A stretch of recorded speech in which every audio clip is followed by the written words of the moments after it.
யோசிச்சு பாருங்க, எந்த வேலையும் செய்யாம சும்மா தூங்கிட்டு இருக்கும்போதே நம்ம உடம்புல இருக்க கொழுப்பை கரைக்க முடிஞ்சா எப்படி இருக்கும்? கேட்கவே சூப்பரா இருக்குல்ல? ஆனா அது முடியும். இந்த பகுதியில நீங்க நிம்மதியா தூங்கிட்டு இருக்கும்போது கூட உங்க மெட்டபாலிசத்தை ராக்கெட் வேகத்துல ஏத்தி கேலரிகளை எப்படி எரிக்கிறதுன்னு ஒரு 10 சயின்ஸ் பேஸ்ட் வழிகளை பார்க்க போறோம்.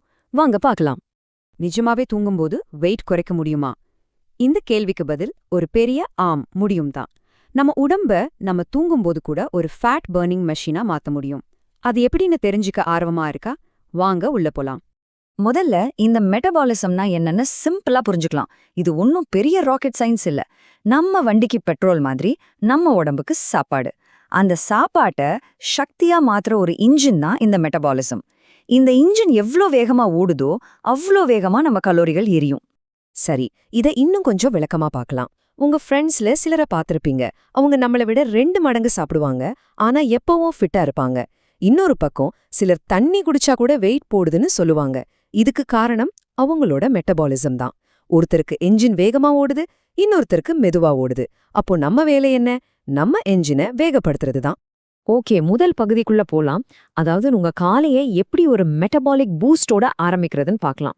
ஏன்னா நாள் முழுக்க உங்க மெட்டபாலிசம் வேகமா இருக்கணும்னா அதுக்கு காலையில ஒரு நல்ல ஸ்டார்ட் கொடுக்கணும்.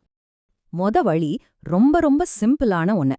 தினமும் காலையில எழுந்ததும் பால், சர்க்கரை எதுவுமே சேர்க்காம சூடா ஒரு கப் பிளாக் காஃபி குடிங்க. அவ்வளவுதான், உங்க உடம்புல ஃபேட் பர்னிங் ப்ராசஸ் ஸ்டார்ட் ஆகிடும். இது சும்மா சொல்றதில்ல.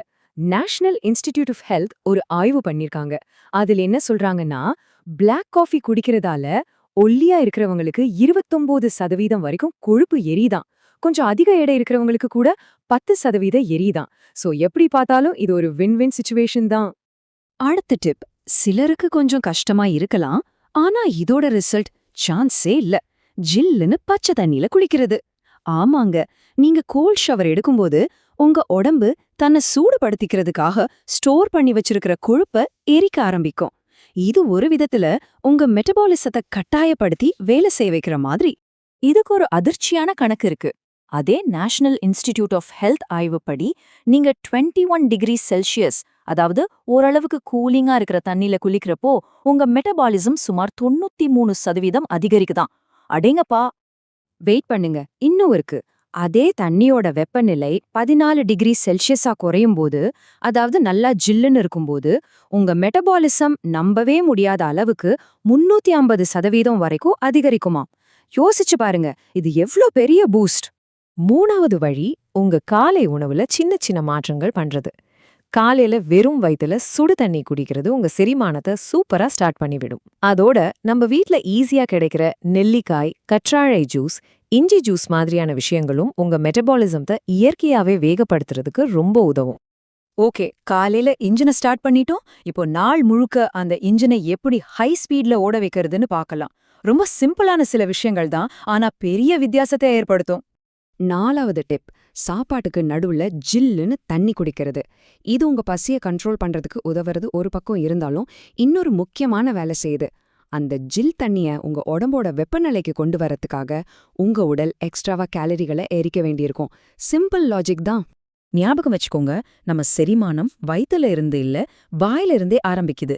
அதனால நீங்க சாப்பிடுற ஒவ்வொரு வாய் சாப்பாட்டையும் நல்லா பொறுமையா மென்னு கிட்டத்தட்ட ஒரு ஜூஸ் மாதிரி ஆக்கி சாப்பிடுங்க. இப்படி செய்யும்போது உங்க செரிமான மண்டலத்துக்கு வேலை ரொம்ப சுலபமாகிடும். மெட்டபாலிசமும் ஆட்டோமேட்டிக்கா ஸ்பீட் எடுக்கும். இதுக்காக நீங்க பொரிச்ச உணவுகளே சாப்பிடக்கூடாதுன்னு அர்த்தம் இல்ல. ஆனா நீங்க யூஸ் பண்ற சமையல் எண்ணெயை மாத்தினாலே போதும். சாதாரண எண்ணெய்களுக்கு பதிலா ஆலிவ் எண்ணெய் அல்லது தேங்காய் எண்ணெய் யூஸ் பண்ணி பாருங்க. இந்த எண்ணெய்களை நம்ம உடம்பு ரொம்ப ஈஸியா ஜீரணிச்சிடும். இதனால மெட்டபாலிசமும் நல்ல பூஸ்ட் ஆகும். ஆப்பிள் சைடர் வினிகர், இது உங்க பசியை கட்டுப்படுத்துறதுக்கு ஒரு super tool. 1 table spoon apple cider வினிகரை ஒரு கிளாஸ் வெதுவெதுப்பான தண்ணியில கலந்து நீங்க சாப்பிட்றதுக்கு 1 மணி நேரத்துக்கு முன்னாடி குடிச்சு பாருங்க. இது தேவையில்லாம அதிகமா சாப்பிட்றத தடுக்கும்.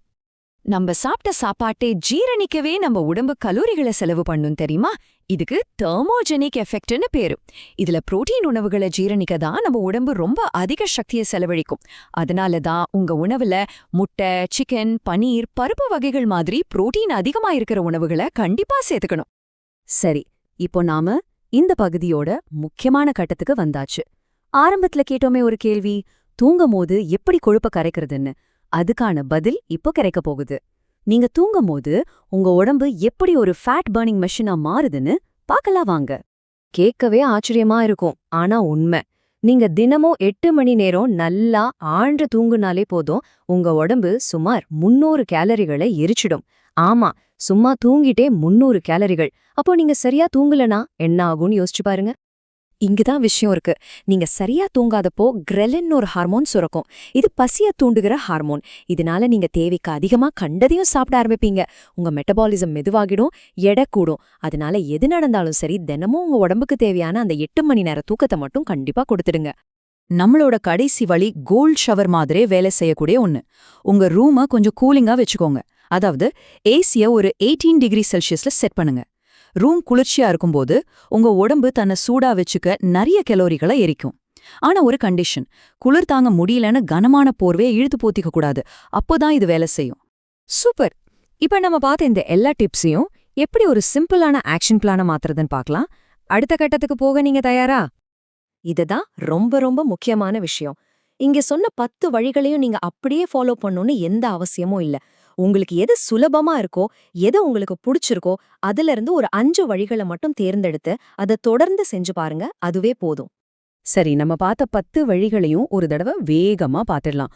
பிளாக் காஃபில ஆரம்பிச்சு குளிர்ந்த நீர் குளியல், காலை உணவுகள், ஜில்லுன்னு தண்ணி, நல்ல மென்னு சாப்பிடுறது, சமையல் எண்ணெய், ஆப்பிள் சைடர் வினிகர், புரோட்டீன், 8 மணி நேர தூக்கம், அப்புறம் கடைசியா குளிர்ச்சியான ரூம். இதுலேருந்து உங்க ஃபேவரட் 5 தேர்ந்தெடுங்க. இப்போ உங்களுக்கான கேள்வி இதுதான். நாம பார்த்த இந்த 10ல இருந்து உங்க வாழ்க்கைய மாத்தப் போற, உங்க மெட்டபாலிசத்தை பூஸ்ட் பண்ண போற அந்த 5 பழக்கங்கள் எது? சும்மா யோசிக்காதீங்க. இன்னிக்கே இப்பவே அதை ஆரம்பிங்க. உங்க உடல் கண்டிப்பா உங்களுக்கு நன்றி சொல்லும்.